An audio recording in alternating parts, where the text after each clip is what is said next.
Belgium's already controversial euthanasia law is again making headlines this week. In a groundbreaking ruling, a convicted murderer and serial rapist supposed to be serving out a life prison sentence has been granted the right to end his life. 50-year-old Frank van den Bleeken has been in prison since the 1980s. Since 2011, he's been fighting for the right to be euthanized, citing unbearable psychological anguish resulting from his sexual impulses. His lawyer argued euthanasia was his client's only option since the prison, he said, didn't provide the proper therapies to treat van den Bleeken's condition. This is Belgium's first case involving a prisoner since it introduced its euthanasia law back in 2002 for adults in constant and unbearable physical or mental suffering that cannot be alleviated. According to France 24, official Belgian figures show there were some 1,400 cases of euthanasia in 2012, making up about 2% of deaths in the country. Most cases involve the elderly and terminally ill and have been relatively uncontroversial,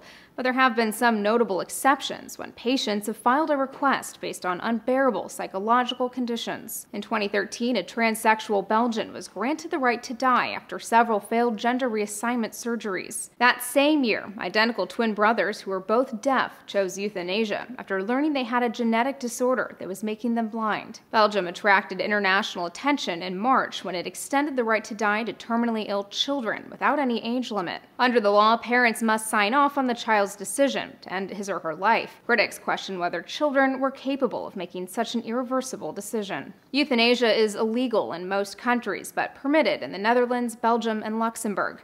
Several countries and a handful of U.S. states allow doctor-assisted suicide, where the physician provides the patient with the means to end his or her life. For Newsy, I'm Elizabeth Hagedorn. Multiple sources, a broader view.